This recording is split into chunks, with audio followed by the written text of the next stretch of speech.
Hi, I'm Anita of My Chicken Eye podcast. It's very hot. The last few days, it has been very, very hot.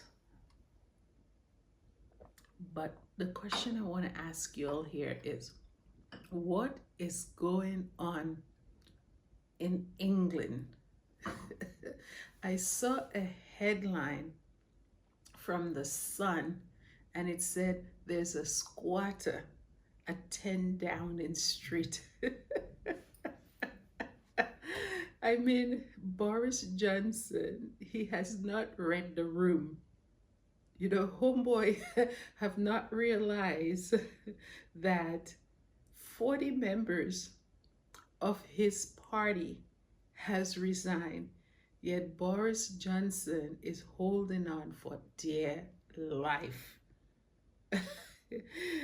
Scandal after scandal after scandal. I think right now the people of England has lost confidence in Homeboy. I mean, I don't blame them because during COVID, where everybody's supposed to be on lockdown, Boris Johnson is partying away. I mean, people in England were dropping like flies. I think England had the highest death rate in all of Europe. And Johnson is saying to do X, Y, and Z, but he himself is not doing what he's telling people to do. Instead, Homeboy is having fun, you know. And to add insult to injury, he had COVID. So he should know better than that. You understand? He had COVID to the point he was hospitalized. And you're telling me that he was partying away with his boys. The only person that's not reading the room is Boris Johnson. He's certainly not reading the fact that his whole party has said, sayonara, see you later, homie. I guess he's held up with his lady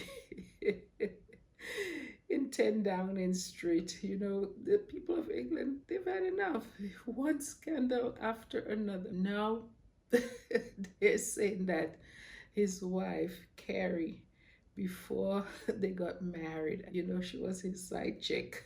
By the way, Boris was, I believe, married to his wife for 25 years with his 4 children. And next thing you know, he met Carrie and Homeboy took her on as his side piece. And he knocked her up. Then he decided to marry her. They've had 2 children, since they've been together. But she was the mistress.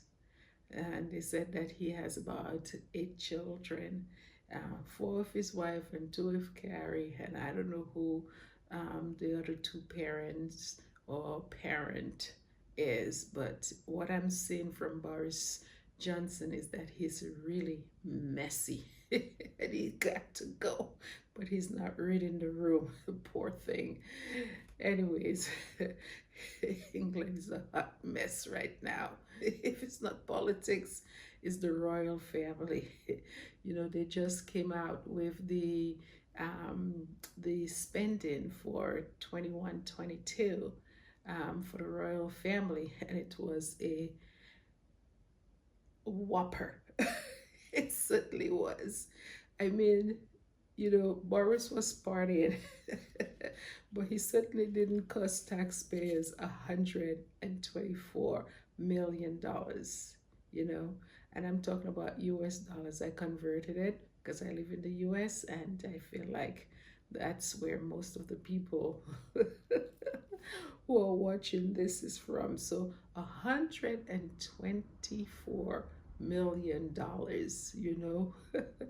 was taken from the poor people of England. And I mean, they're going through a hardship. They just came from a terrible pandemic, and to just the government collected $1.29 of everybody over there.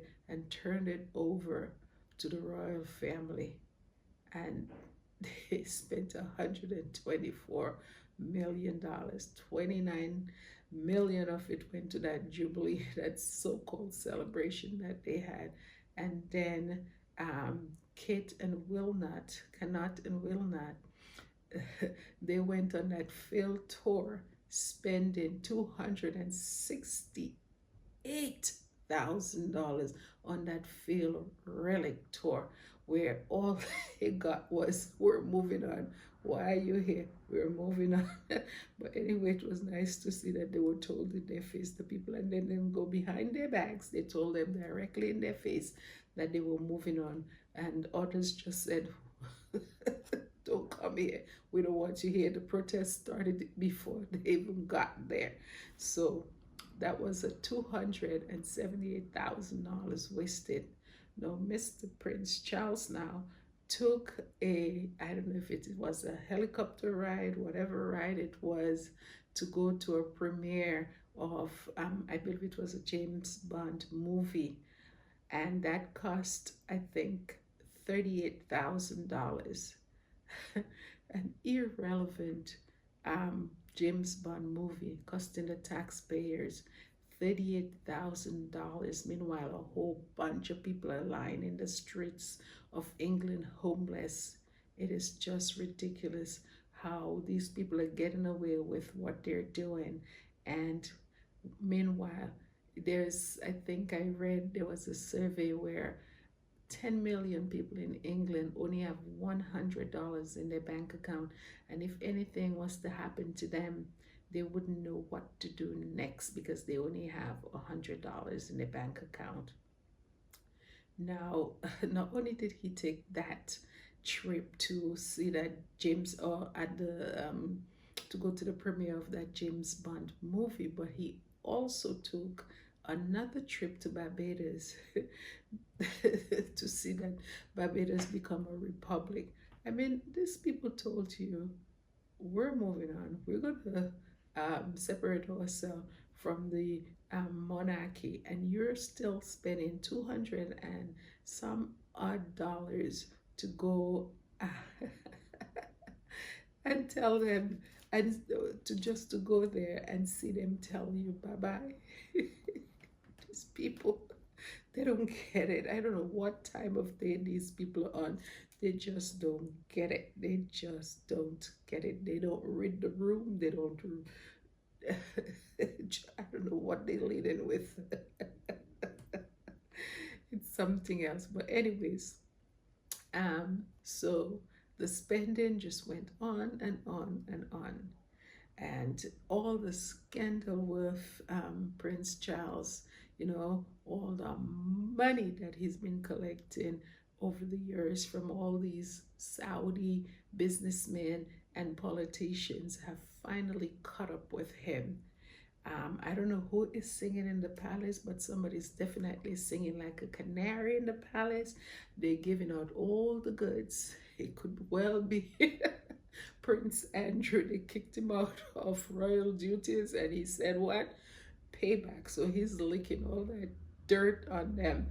And so, when they came around giving us their financial report, they had to bring Meghan to save the day by bringing up that investigation into the alleged bullying. I really don't get it. It's so confusing. It's so convoluted.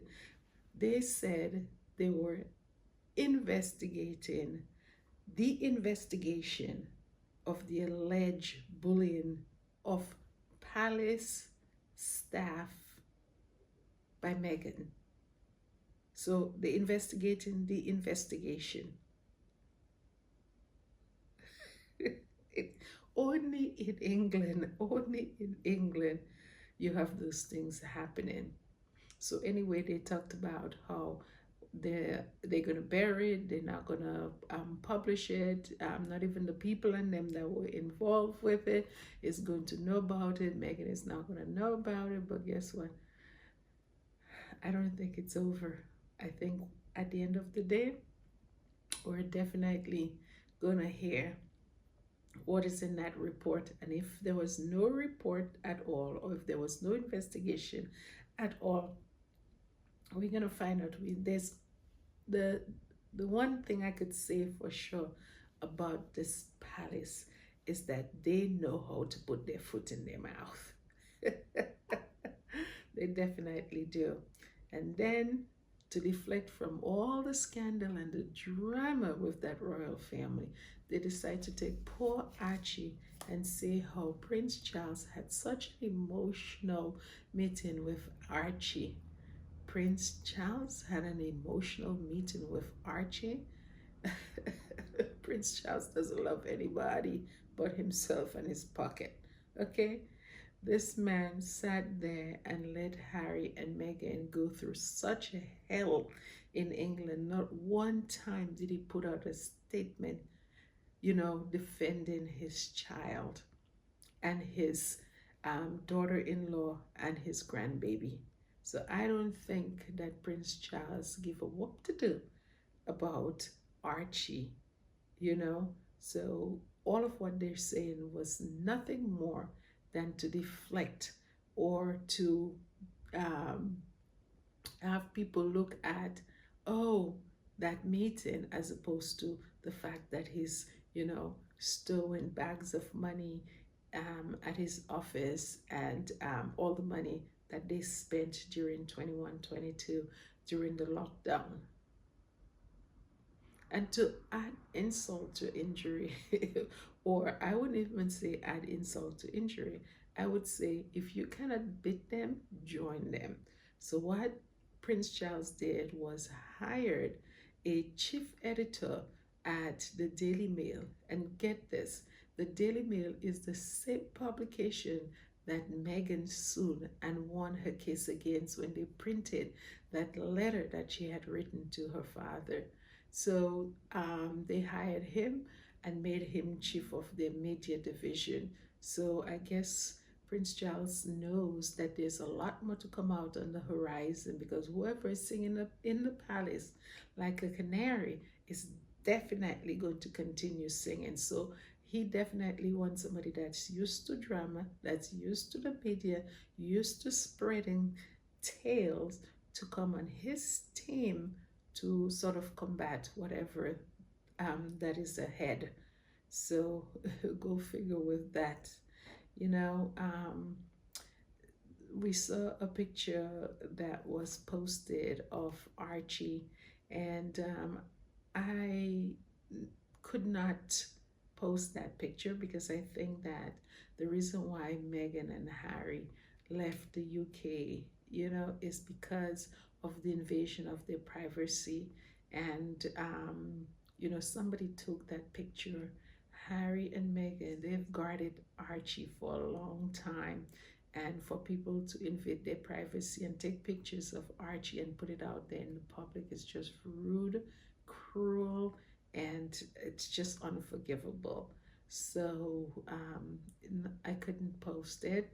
I there was a lot of drama about it in the fandom on Twitter, and I agreed that we should never post anything. When it comes to those children, they didn't sign up for this, and they cannot defend themselves. So the children are off limits. I've always said that. That's just how I feel in general. Guys, on that note, I'll see you guys next time. Bye.